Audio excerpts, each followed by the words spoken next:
welcome to the channel. Thank you everyone for tuning in. Join me today for yet another Pagani design video.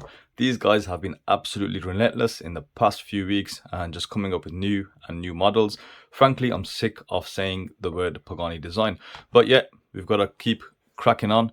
So this watch is going to be it's the newest release, so it's going to be an unboxing and a review. I believe I can get them both done in this video. So on wrist, watch of the day, I've got the Merkur Ocean Master in this very vibrant orange. So let's go ahead, open up the box, and let's see what it is. Yes, it is the newly released Royal Oak Homage by Pagani Design. Now with Pagani Design, it has been a bit of a hit and miss recently with their current new models that they've done.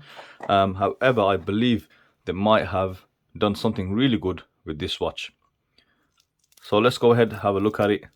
We don't need to talk about the box. As mentioned, we've seen Pagani boxes day in, day out, and it just adds to what I always say about them is that they do have great consistency, whether it's being consistently poor with the Lume application and bezels, or whether it's having great packaging, incredible and consistent value for money for the most part.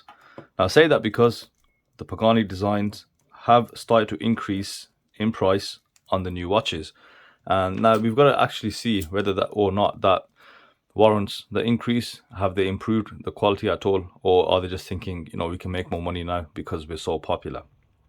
So anyway, here's the watch. I went for the black dial, and it is slightly different to the other Royal Oak Homages that we've seen, the main one being Cadison's.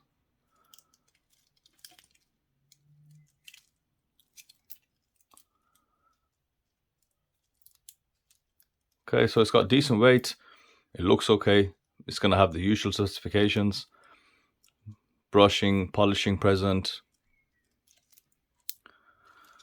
Okay, feels okay in hand. Let's get all the plastic off and let's crack on with the review. Okay, now that everything's been taken off, let's go ahead and have a look at what we have here. So let's start as usual by giving you guys the specifications and dimensions. So this watch comes with full 316L stainless steel construction, case, bracelet, crown, bezel. The watch is powered by a Seiko Epson NH35 movement. As you guys well know, it is a very reliable, well-known movement from Seiko Epson. And the watch also has a sapphire crystal and around 100 meters of water resistance. Now dimensionally, this watch has come in at 40 millimeters on the diameter and a case thickness of just 12 millimeters. The lug to lug, of course the lugs have to be measured from either end, is around 45 millimeters. So these are very safe dimensions, you know, very small wrist friendly, and overall they do appeal to the wider public with these great dimensions. The overall weight of the watch comes in at 172 grams, and the lug width is quite difficult to determine because the way the lugs are made. But let's start off with the first link of the bracelet. That's around 26 millimeters, but that does taper all the way down to 20 millimeters. So again, it is a very good taper. As you can see, the bracelet doesn't look as big now. The price for the watch, now as you guys know, Pagani have, with this new range of watches, have upped the price, not by a lot, but they are in and around the £100 mark, a lot more around the $140–50. Now this isn't far from that at all. So depending on what store you buy and sales, etc., this watch averages around to be the £100 mark or $140-ish. So let's check out what we have here on the dial. So what you can see is a waffle style dial from Pagani in black, of course, and you've got a mix of printed and applied features. At the 12 o'clock you've got the polished Pagani Design logo, below that the text, and above the 6 you've got plain and simple automatic, and just on either side of the 6 o'clock button you've got Japan movement. Around the dial you've got a printed train track style minute track. At the 3 o'clock you have a date window which isn't color matched. It would have been nice to color match against the black dial. And you've got applied, chamfered, polished batons, a dual baton at the 12 and singular batons for the rest of the hour markers. The dial is very clean, somewhat minimalist. There's not a whole lot of text above the 6. There's no defects visible to the naked eye The polished hour markers seem to be well applied, great polishing, and you can see very slim slithers of what appears to be Lume applied, but we'll check how good they are when you do the Lume shot, but I wouldn't have my hopes up. The hands used are your standard stick-like hands, again with a similar thin amount of Lume applied, and you've got a silver polished second hand. Now the Lume on the watch is incredibly poor. As you guys can see, it's pointless even putting it on there, but we will have to give it a helping hand with the UV torch. With the UV lamp applied, it still is incredibly poor. It hasn't given it much life at all, so I'll just write that Lume off on this watch. So no doubt the Lume on this watch is even more so shocking than it has been on other watches, and this does have the poorest Lume on any Pagani that I've seen. It's just too less of it applied, and you know, if they hadn't applied it, it would have been a lot better. Okay, so now let's look at one of the most interesting things about this watch, and it is quite unique to how Pagani Design have gone about it, and that is of course this bezel that is screwed down to the watch. So you've got flat brushing, linear brushing across the top of the bezel.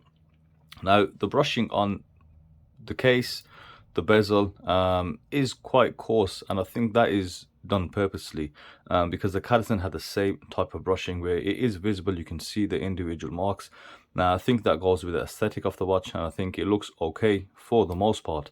But with the bezel, it is an 8-sided bezel. It's got 8 long flat sides, but the way they have done it and they've flattened the corners, it makes it a 16-sided bezel.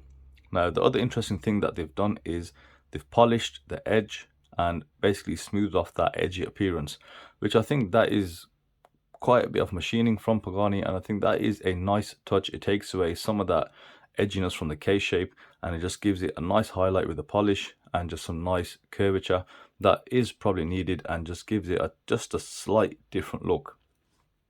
Aside from the bezel, the brushing does continue down to the lugs. You've got these very angular ends of the lugs. Looking at the case, get fully brushed sides, but the edges have been polished just to give a highlight to the case. Now this one does have a slight QC issue, where if we can take a look at the brushing, you can just see some pitting on the steel, just a few scratches and marks. Now I'm guessing that happened while handling, possibly, because the other side seems to be absolutely fine. Look at the crown. Again, something similar has been done. The edge of the crown does have an 8-sided shape, but rather than continue that all the way across the crown, they've just made it round. So just a fair bit of machining gone into the crown, which is nice. I do appreciate it. And then you've got the Pagani Design signage on the crown. Turn the watch around. Standard, usual Pagani Design case back. Just get some zoom on that.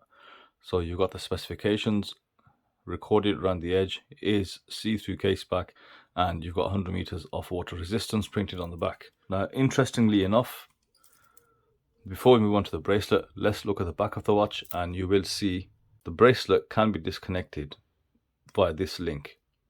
Okay, so the center link right here. However, they've not made it a female link, so that will of course affect the looks and the seating on the wrist, but it would have been nice if they had just put a hinge in there and allowed it to move. So turning our attention to the bracelet, it has been done quite well actually. As mentioned, you've got linear brushing going all the way down the bracelet on top of that taper as well. Center links, you've got H links, and you've got these really nicely done center links also, where you've got chamfered edges, which is also brushed. Now the ends of the links are also chamfered and brushed to give you that smoothness. There is a bit of sharpness, and that is between the H links, but I doubt you will feel that at all. The other thing about the bracelet, as you can see with the H links, they are quite short in length, so you do have really nice articulation, and of course you get some really good light play off the bracelet. It gives you a nice shimmer. So the taper is good. The overall build quality is okay. I can see where they have sort of tried to make it better, to make it look a bit more premium, shall we say. Moving on down to the clasp, you've got a butterfly clasp. and Pagani Design signed between the two, which is a nice touch. Split pins, so you've got split pins to hold the links together, so that is going to make removal of links quite easy. So with all that being said, we've looked at the watch pretty closely, looked at all the different aspects of it. What remains is to test it on wrist and then give you guys a summary. So let's take off this Merkur.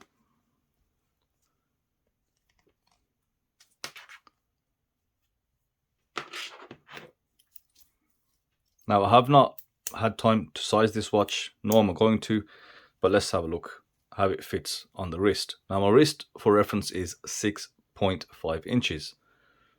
And what you can see, let's give you guys a look, that the best thing that this watch has going for it is indeed the dimensions. We're used to very big versions of this Homage.